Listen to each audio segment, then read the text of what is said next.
২৯ নূরজাহান শক্ত করে পদ্মজার হাত ধরেন, ক্ষীণস্বরে বললেন, ঘরে আহো, পরে কইতাসি। কান্নার শব্দ ধীরে ধীরে কমে যাচ্ছে। নূরজাহান পদ্মজাকে নিয়ে নিজের ঘরে ঢুকেন। আমির চেয়ার টেনে বসার জন্য প্রস্তুত হতেই নূরজাহান হৈ হৈ করে উঠলেন, তুই বইতাসোস ক্যা? আমির হকচকিয়ে গিয়ে বলল, মানে? বইয়ের ধারে আর থাহন যাব না, আজ কাল রাত্রি। মুসলমানদের কালরাত্রি পালন করতে নেই, গুনাহগার হবেন, বলল পদ্মজা। তার মাথা নত, প্রথম দিন এসেই কথা বলা ঠিক হল নাকি ভাবছে। মুখের ওপর কথা শুনে নূরজাহান কড়া চোখে টাকান। পদ্মজা দেখার পূর্বে সেকেন্ড কয়েকের মধ্যে চোখের দৃষ্টি শীতল রূপে নিয়ে আসেন। তিনি পদ্মজাকে প্রশ্ন করলেন, গেরামের রেওয়াজ ভালায় দেওয়ান যাইব? নূরজাহানের কণ্ঠ স্বাভাবিক। পদ্মজা নির্ভয়ে চোখ তুলে তাকাল, বলল, যা পাপ তা করতে নেই দাদু, জেনে শুনে ভুল রেওয়াজ সারা জীবন টেনে নেওয়া উচিত না, আমার কথা শুনে রাগ করবেন না। তুমি কি আইজ জামাইয়ের লগে থাকতে চাইতাস? নূরজাহানের কণ্ঠ গম্ভীর। এমন প্রশ্নে পদ্মজা ভয় পেয়ে যায় এবং লজ্জায় আরক্ত হয়ে ওঠে। আমতা আমতা করে বলল, না, তেমন কিছু না। পদ্মজা আর চোখে আমিরকে দেখে আবার চোখের দৃষ্টি নত করে ফেলে। আমির নূরজাহানকে জড়িয়ে ধরে বলল, আমি যাচ্ছি বুড়ি। এরপর পদ্মজার দিকে তাকিয়ে হাত নেড়ে কোমল কণ্ঠে বিদায় জানাল, আল্লাহ হাফেজ পদ্মবতী। পদ্মজা নতজানো অবস্থায় মাথা নাড়াল। আমির ঘর থেকে বেরিয়ে যায়। পদ্মজা ধীরে ধীরে মাথা উঁচু করে নূরজাহানকে দেখে, ঢোক গিলে বলে, রাগ করেছেন দাদু? নূরজাহান হাসলেন। পদ্মজার এক হাত ধরে বিছানার কাছে নিয়ে যান, বললেন, আমার বইনে তো ঠিক কথাই কইছে, গুসা করতাম ক্যারে বইন। পদ্মজা স্বস্তির নিঃশ্বাস নিল। নূরজাহান বললেন, তুমি বও, আমি জ্যোৎস্নার মারে ভাত দেওয়ানের কথা কই আইতাসি। আমি খেয়েছি দাদু, তখন খাওয়ালেন আম্মা। ব্যাগডা কই, শাড়িটা খুইল্লা আরেকটা শাড়ি পরো, সিঁদুর রঙেরডা পরবা। বলতে বলতে নূরজাহান ব্যাগ থেকে সিঁদুর রঙের শাড়ি বের করলেন, পদ্মজার দিকে এগিয়ে দিলেন। পদ্মজা হাত বাড়িয়ে শাড়ি নিল, জানতে চাইল, কোথায় পাল্টাবো? খাড়াও, দরজা লাগায়া দেই, ঘরেই পাল্টাও, আমারে শর্মায়ও না বইন, তোমার যা আমারও তা। পদ্মজা শাড়ি হাতে নিয়ে চারপাশে চোখ বুলিয়ে শাড়ি পাল্টানোর মতো উপযুক্ত জায়গা খুঁজতে থাকে। পালঙ্কের পিছনে চোখ পড়ে। পদ্মজা সেদিকে গিয়ে শাড়ি পাল্টে নিল। এরপর নূরজাহানের উদ্দেশ্যে প্রশ্ন ছুড়ে দিল, দাদু, তখন কাঁদছিল কে? নূরজাহান বিছানায় বসতে বসতে জবাব দেন, আমার খলিলের বড় ছেঁড়ার বউ। পদ্মজা 2 কদম এগিয়ে আসে, আগ্রহ ভরে জানতে চায়, কেন কাঁদছিল? ওনাকে কি ঘরে আটকে রাখা হয়েছে? আমার ধারে পদ্মজা নূরজাহানের সামনে ঝুঁকে বসে। নূরজাহান বললেন, তোমার চাচাহুরের বড় ছেঁড়ার বউ রুম্পার ভত বৈশাখও মাথা খারাপ হয়ে যায়। এরে ওরে মারতে আসে, কেউরে চিনে না, নিজের স্বামীরেও চিনে না। আলমগীর তো এখন ডাহাতে থাহে, আমির তো গেরামে আইসে অনেক দিন হইল, আলমগীর শহরে আমিরের কামডা করতাছে, এর লিগেই তো আলমগীর বিয়াতে আসিল না। রুম্পা তোমার হৌরিরে দা নিয়া মারতে গেছিল। এজন্য আপনারা ঘরে আটকে রাখেন ওনাকে? হুট করে কেন এমন হলেন? পদ্মজা আটকে উঠে জিজ্ঞাসা করল। নূরজাহান এদিক ওদিক তাকিয়ে কি যেন দেখলেন। এরপর সতর্কতার সাথে ফিসফিসিয়ে বললেন, বাড়ির পিছে বড় জঙ্গল আছে, দোষী জায়গা, ভুলেও ওইখানে যাইও না। রুম্পা শনিবার ভরদুপুরে গেছিল, এর পরের দিন জ্বর উঠে আর এমন পাগল হয়ে যায়। এগুলা তেনাদের কাজ, রাইতে নাম লওন নাই। তুমি মাশাল্লা চাঁদের টুকরা, ভুলেও ওইদিকে যাইও না, ক্ষতি হইব। নূরজাহানের কথা শুনে পদ্মজার গায়ের পশম দাঁড়িয়ে পড়ে। মনে মনে ভাবে, অবিশ্বাস্য, ভয় পেয়ে কারো মাথা খারাপ হয়ে যায়। পদ্মজা উৎসুক হয়ে জিজ্ঞাসা করে, ওনাকে ডাক্তার দেখানো হয়েছে? দেখানো হইছে তো, শহরে 2 বার লয়া গেছে, কবিরা যাইল, কেউই ভালা কইরা দিতে পারে নাই। আচ্ছা, এইসব কথা বাদ দাও এখন।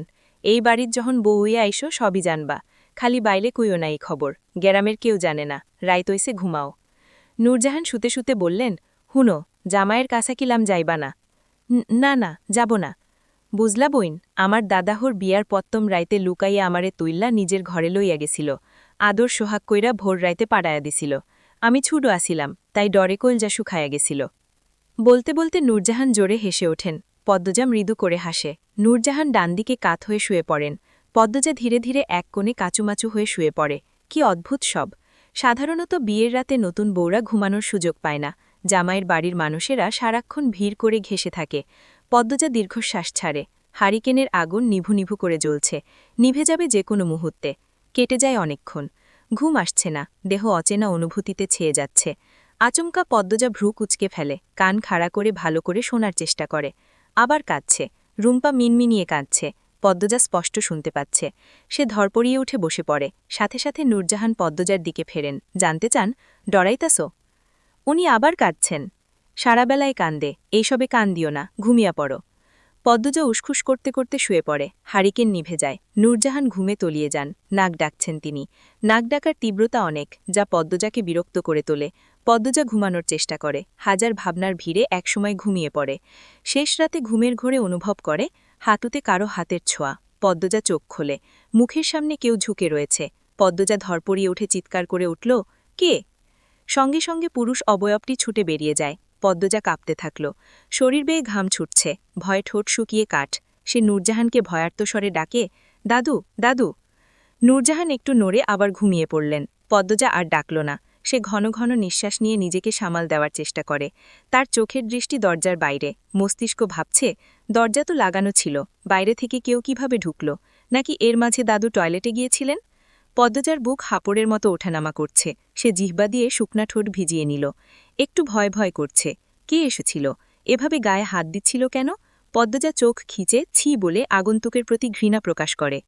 বাকি রাতটুকু আর ঘুম হল না, তার ভয়টা কমেছে। এই জায়গার পূর্ণা থাকলে হয়তো পুরো বাড়ি চেঁচিয়ে মাথায় তুলে ফেলত। পদ্মজা মনে মনে আল্লাহর কাছে প্রার্থনা করে এরকম ঘটনা পূর্ণার জীবনে যেন না আসে। একদম গুড়িয়ে যাবে, উঠে দাঁড়াতে পারবে না। পূর্ণার কথা মনে পড়তেই পদ্মজার বুকটা হু হু করে উঠল, কান্না পায়। অন্যদিন পাশে পূর্ণা থাকে, আজ নেই। ফজরের আজান পড়তেই নূরজাহান চোখ খোলেন। বিছানা থেকে নেমে দেখেন পদ্মজা জায়নমাজে দাঁড়ালো মাত্র। তিনি প্রশ্ন করলেন, অজু করলা কই? জি, কলপারে। চিনছ কেমনে? পদ্মজা হাসল, বলল, খুঁজে বের করেছি।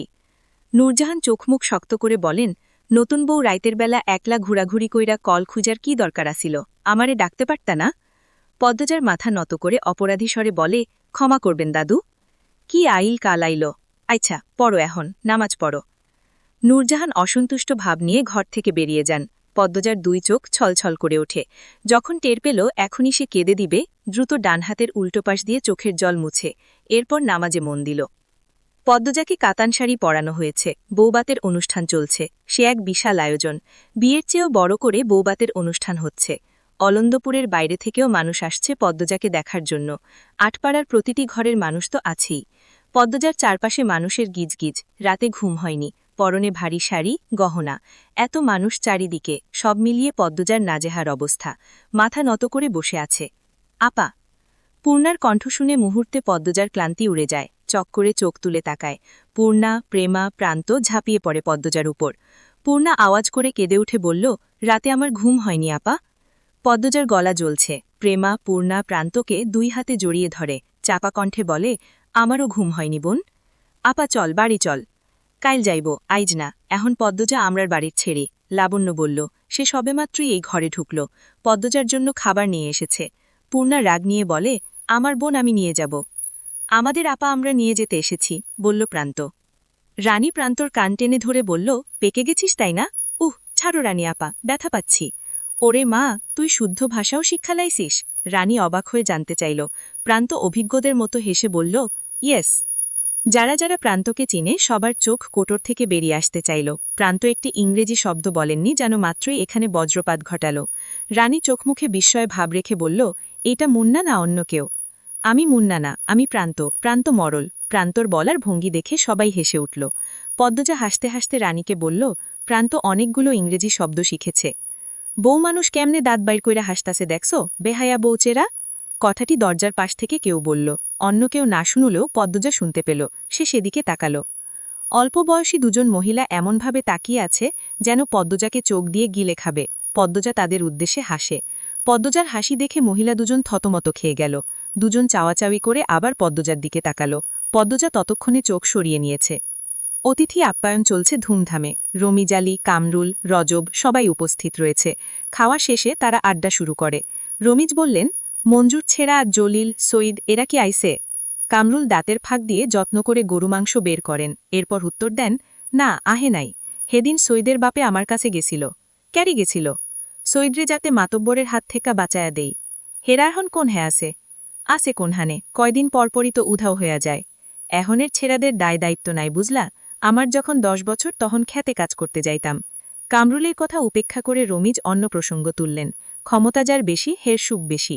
আমার মাইয়াডা নির্দোষ আসিল, তবুও কেমনডা করছিল সবাই। আইজ মাতব্বরের ছেড়া বলে কিচ্ছুই হইল না, বদলা আমরা বিয়া খাইতে আইছি। রমিজের অসহায় মুখখানা দেখে কামরুল, রজব, মালেক হো হো করে হেসে উঠলেন।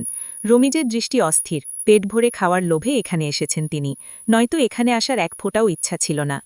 পদ্মজা কিছুতেই খেতে পারছে না, অথচ ক্ষুধায় পেট চৌচৌ করছে। চোখের সামনে এত মানুষ থাকলে কি খাওয়া যায়? পূর্ণা ব্যাপারটা ধরতে পেরে লাবণ্যকে বলল। লাবণ্য সবাইকে বেরিয়ে যেতে বলে, কেউ শোনে না, তাই সে ফরিনা বেগমকে নিয়ে আসে। ফরিনা বেগম সবাইকে বের করে দরজা ভিজিয়ে দিয়ে যান। ঘরে শুধু রানী, লাবণ্য, পদ্মজা, প্রেমা, পূর্ণা এবং প্রান্ত। পদ্মজা খাওয়ার জন্য প্রস্তুত হয়। পূর্ণা বলে, আপা, আমি তোমাকে খাইয়ে দেই? পদ্মজা অবাক হয়ে তাকায়, ঠোঁটে ফুটে মিষ্টি হাসি। পূর্ণা অনুমতির অপেক্ষা না করে এক লোকমা ভাত বাড়িয়ে দিল। পদ্মজার দুই চোখ ছলছল করে ওঠে। পূর্ণা কখনো খাইয়ে দেয়নি, এই প্রথম খাওয়াতে চাইছে। পদ্মজা হা পারে। লাবণ্য হেসে বলে, আমার এমন একটা বইন যদি থাকত। আমি তোর বইন না, বলল রানী। লাবণ্য চোখ মুখ শক্ত করে বলে, জীবনে খাইয়ে দিছিস। আবার বোন কইতা আইসোস যে তুই খাইয়ে দিছোস? পূর্ণা তো ছুটু, তুইও তো ছুটু। আগে পদ্মজা খাওয়াইছে, এরপর পূর্ণা। আচ্ছা, ভাত লইয়া আয়, খাওয়াই দিমু, রানী বলল। এখন পেট ভরা। হ, এখন তো তোর পেট, নাক, মাথা সবই ভরা থাকব। দুই বোনের ঝগড়া দেখে পূর্ণা পদ্মজা হাসে। কি মিষ্টি দুজন, ঝগড়াতেও যেন ভালোবাসা রয়েছে। লাবণ্যের চেয়ে রানী বেশি সুন্দর, তবে লাবণ্যকে দেখলে বেশি মায়া লাগে। লাবণ্য যে রাগী দেখলেই বোঝা যায়। গতকাল কি রাগটাই না দেখালো। ঘরে ঢুকল আমির। আমিরকে দেখে পদ্মজা সংকুচিত হয়ে গেল। রানী প্রশ্ন করল, এইহানে কি দা ভাই? পদ্মজাকে নিয়ে যেতে হবে, ও খাচ্ছে। আচ্ছা, খাওয়া শেষ হলে নিয়ে যাব। বলতে বলতে আমির পদ্মজার সামনে বসল। লাবণ্য জিজ্ঞাসা করল, কই নিয়ে যাবা? আম্মার ঘরে। কেন? আম্মা বলছে নিয়ে যেতে। আম্মা একটু আগেই দেইখা গেল। আমির হকচকিয়ে নল, আমতা আমতা করে বলল, ও তাই নাকি?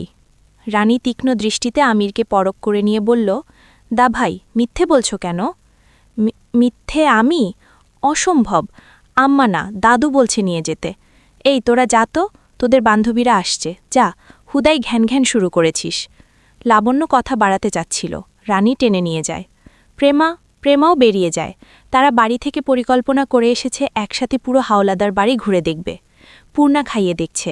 পদ্মজা আমিরের উপস্থিতিতে বিব্রত হয়ে উঠেছে, খাবার চিবোতে পারছে না।